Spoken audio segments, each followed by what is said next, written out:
Hi, I'm Stephanie Sahano from Sacred Self Healing, and that in the background is my daughter, Sarah. Hi. And today we had an adventure. We went out to the Paca Pride Guest Ranch, to visit our friend David, and we got to meet with all of the alpacas and also many other kinds of animals. There were especially very many hens there and a few roosters. And we learned all about permaculture, which is a way that the animals support the land and the land supports the animals and the people support the land and the animals by doing clever thinking, and also the vegetables that they grow, like the whole way that they garden and everything is really amazing. So we learned so much about permaculture, so much about alpaca culture. The llamas are the ones whose ears go like that, and the alpacas are the ones whose ears go like that. Anyway, they have alpacas there. It's Paca Pride Guest Ranch. And the way that they like their pack, like they are grouped together in packs, and the way that they um communicate with body language and things was really fascinating. So we learned a tremendous amount, and it was really fun to hang out with David and his crew of critters out there at the ranch. So today I'm going to be doing a painting of the three of us posing for a photo, but being photobombed by one of the alpacas.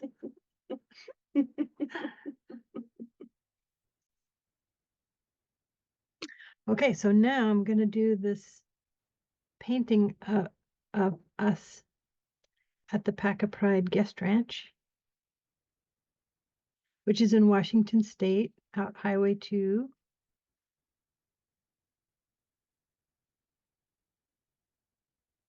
And it's a place with like lots of yurts, and a lot of people go there to stay and do outdoor activities. The proprietor is a wonderful person, and the animals are really interesting. So we would definitely recommend going to see it and staying there if you have time and the ability to take a vacation in Washington State. We definitely recommend going out there and staying with them. And also they're very good cooks, and they grow most of their own food. It's a very wonderful place to be. And we enjoyed our outing there this afternoon.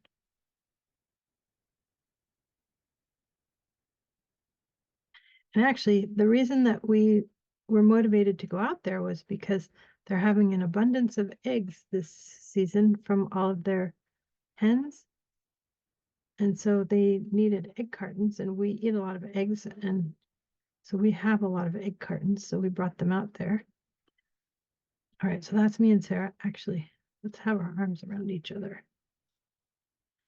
That would have been a realistic thing about our photo. Oh, we don't have our other arms. I'm just going to add them like this. Okay, but as you know, if you've been watching my videos, it's okay if you make mistakes, because usually mistakes can be fixed. Okay, so now you may say, wait, where's the rest of your bodies? Why are you obscured like that? We're obscured like that because there's an alpaca in front of us.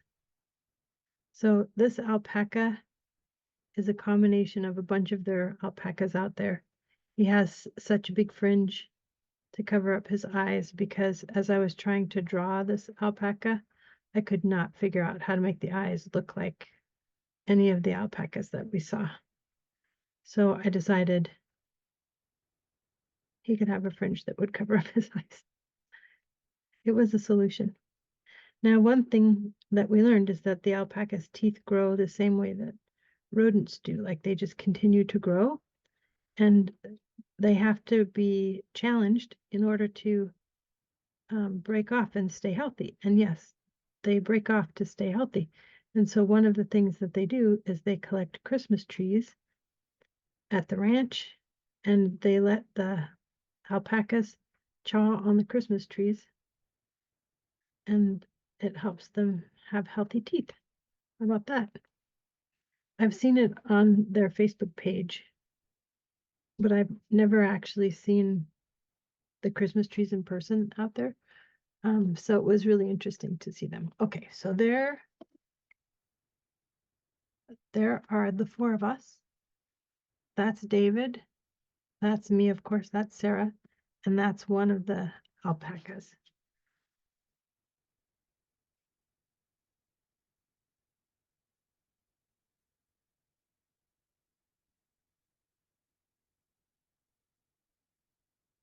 They also grow all the food for their animals with a few exceptions that they have to buy a few things, but mostly they are feeding their flock and their herd by what they grow, which is very cool. Okay, so now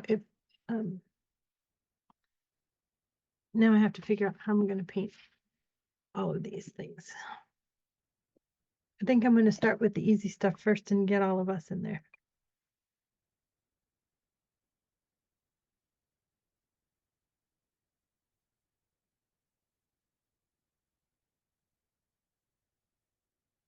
So David was wearing a dark shirt, so I'll put his in first.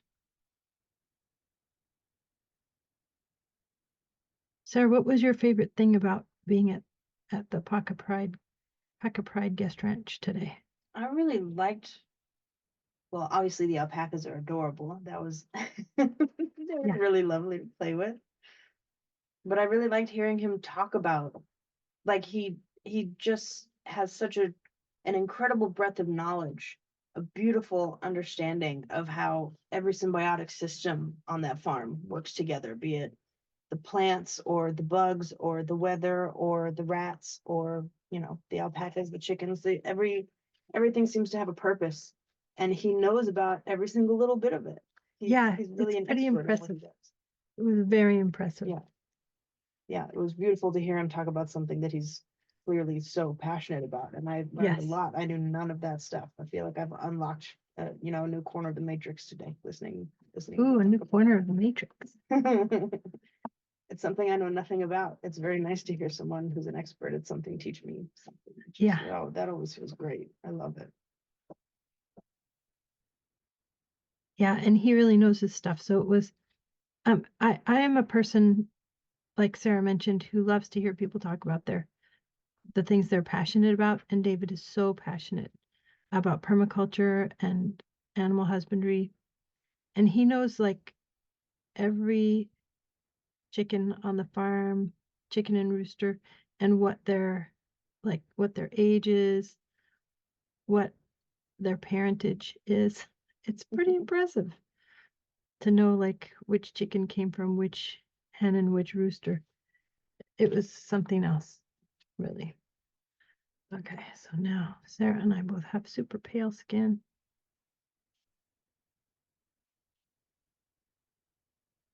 David has a cat that he has in his barn that cuddles with him every morning. It's If you look on the Facebook page of Paca Pride Guest Ranch, you can see it. You can see the little videos of them cuddling. It's really sweet. Yeah.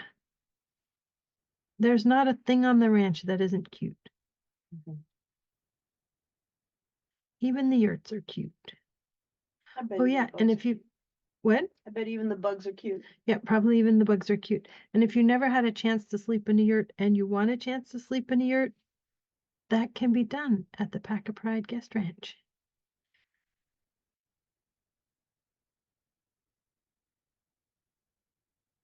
I feel like there's a little bit of blue still in this. Like there's a little bit of tinge of blue in the water or something like that in this paintbrush. Well, anyway, that's the breaks.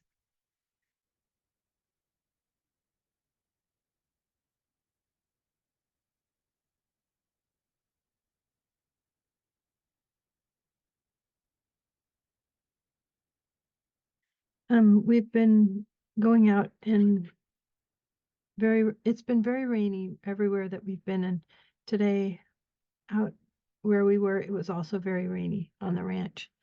So we've just been spending a lot of time being drenched. And the last time I was out at the ranch, the alpacas were super fluffy. And this time they just looked like wet wool sweaters. Their coats were a little bit matted just because there was so much rain on them. Okay, so now let's see. David has a gray mustache.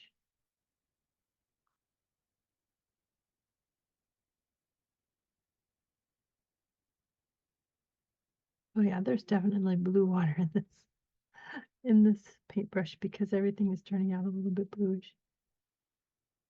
Well, that's all right. All that matters is that the painting tells the story. It doesn't matter at all if things are not exactly the right color. That doesn't make a difference in telling the story. All right, so Sarah has a shirt that is this gold color, and the bottom part of her is obscured by this giant photobombing alpaca. Sarah appears in all the paintings as a person with long brown hair and a gold and green outfit, like the way that mine is purple and blues. Hers is always gold and green. No matter what she's wearing, as you can, oh, as you saw in the video earlier, she was wearing dark colored clothes today.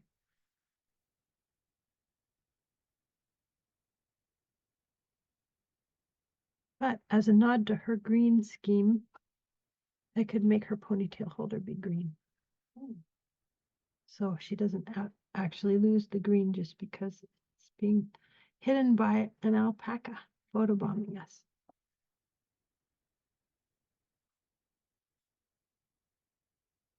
It was so interesting to learn about alpaca culture and how they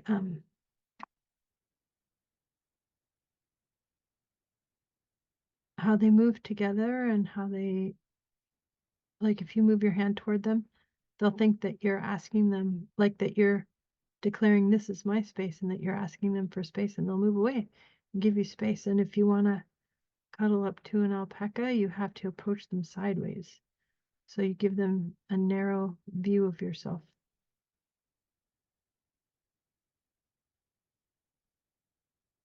They actually seem to be quite polite as critters go. Wouldn't you say, Sarah? They were very polite.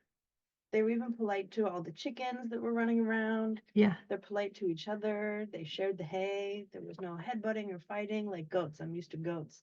Yeah.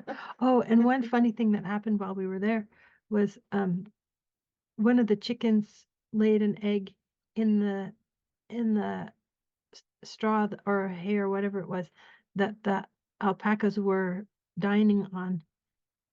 And so David saw the hen do it, and then he took the egg out of there because that's not where the eggs belong. Okay, so now let's see. Oh, I can do, you can see I'm delaying. I'm delaying trying to do this alpaca because I have to figure out how I'm going to do the colors for it. Okay, so now I'm feeling a little bit nervous because I've got to figure out how to paint an alpaca, and I don't really understand the structure of an alpaca's face. So it makes it a little bit harder to paint. So I find that I'm dilly-dallying and delaying by doing everything except the alpaca. But what I'm noticing is that I'm feeling like a little bit of heart racing in my chest and a little bit of worry in my mind that I'm going to mess it up, not be able to do it. And so now I'm breathing and telling myself, it's okay. If I mess it up, I've told you in this video what it's a picture of, so y'all will know what it's a picture of, even if I don't make it look very alpaca-like. And I'm just talking myself through it because I'm remembering that the world will not stop turning if I make a mistake, or if you guys can't tell, or if you say, alpacas don't have teeth like that. I'm an alpaca expert, and that is not what an alpaca looks like. It's okay. I'm so relaxed as I talk myself through it that I don't need to worry about if this looks exactly like an alpaca or not exactly like an alpaca. It's okay. I'm not going to beat myself up over it. because you know I don't do that. I don't beat myself up over things. I used to, but now I don't. I lead with kindness. That's what my email signature says, lead with kindness. And I do that. It used to be that I did that for everybody except myself. Now I do that for everybody, including myself. Haha, there's some growth. You hear Sarah chuckling? She remembers when I was hard on myself. Okay, nothing left to do but to do it. Alpaca time. Okay, so for starters,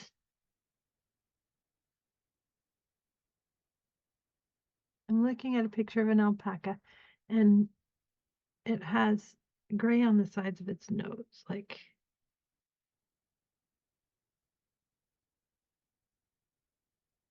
here. Down to its chin.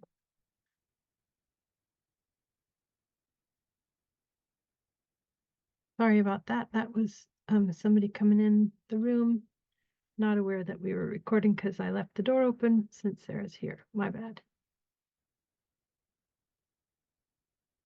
Okay. I'm going to make these.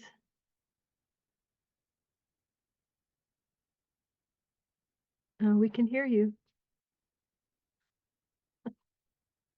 Like that.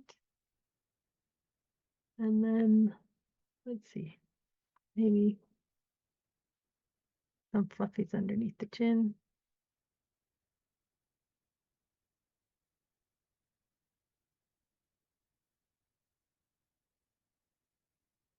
And then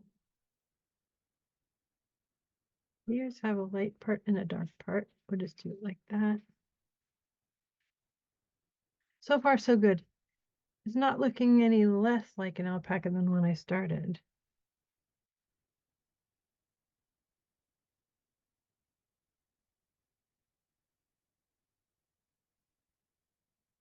And then this part under their nose is very dark also.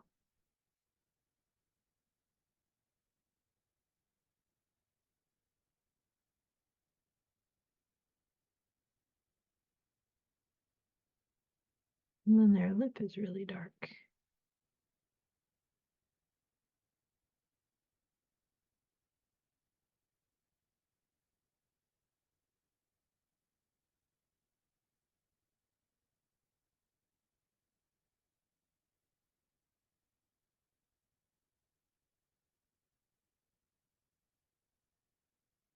They look very otherworldly, these critters. I'm going to put just a little bit of a hint of an eye peeking out from beneath the fringe.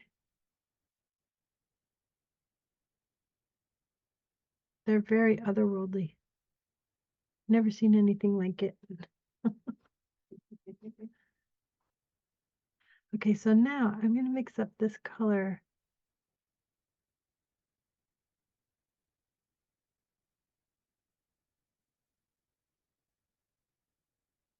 And I'm going to add to different parts because they were like, this is going to be one of the, what you would consider a white alpaca. But you know, because they're like outside, they're like not exactly pure white. You know, they're off-white, I would say, I guess.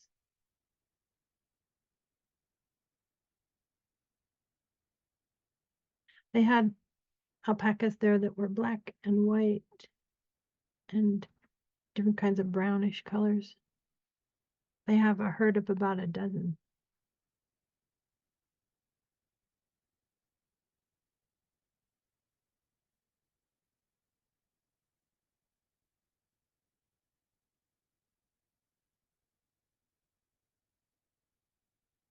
Oh, I'm trying to figure out how to paint this. I don't know how to paint this.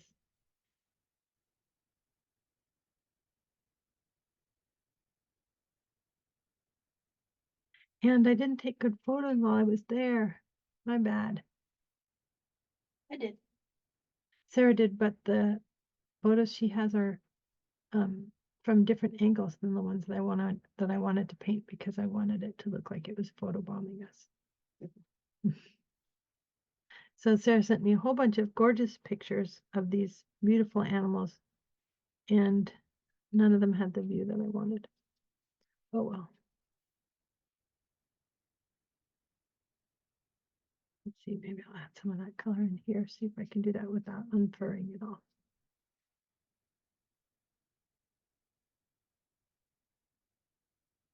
And that feels like too much saturation of the color. So here's how I can fix it. I lay a tissue on it, pull up all the color I don't want. But that does look better, like he's an outdoor llama. All the llamas in their herd are boy llamas. Okay, now they have teeth that are remarkable. So remarkable, in fact, that I'm commenting about it.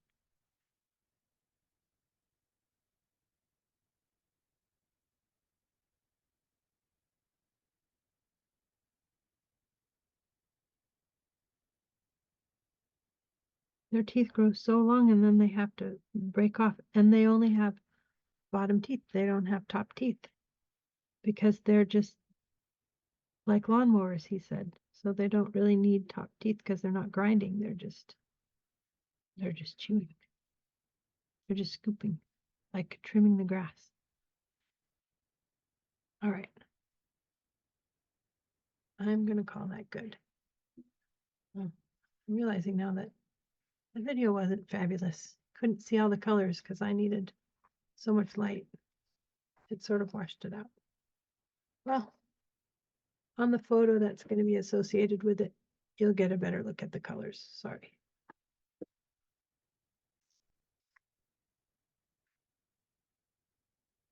There we go. That's a better look at the colors. All right, thanks for watching. See you in the next video, and my contact details will be at the end of this video.